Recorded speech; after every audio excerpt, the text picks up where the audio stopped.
বুবলিকেও খুব বেশ লেগেছে, বেশ ভালো লেগেছে। শাকিব খানের কথা আলাদা করে কি বলবো।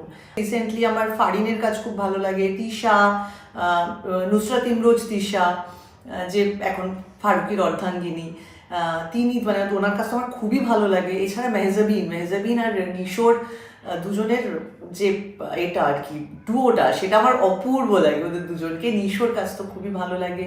ইনফ্যাক্ট বুবলিকেও আমি দেখেছি একটি কাজে, সিয়ামের সাথে একটি কাজে, আমি এক্ষুনি নামটা মনে করতে পারছি না, চোরকিরই কোনো একটি প্রজেক্ট, সেখানে আমার বুবলিকেও খুব বেশ লেগেছে, বেশ ভালো লেগেছে। শাকিব খানের কথা আলাদা করে কি বলবো। আমি আরিফিন শুভর সাথে কাজ করেছি একটি, যেটা বলছিলাম, যেটা পুরোপুরি সম্পূর্ণ হয়নি। শুভ খুব ভালো, আমার শুভর সাথে কাজ করেও খুব ভালো লেগেছে। আরও আরেকজনের কথা বলতে হয়, শরীফুল রাজ খুব এখন একজন পাওয়ারফুল অ্যাক্টর।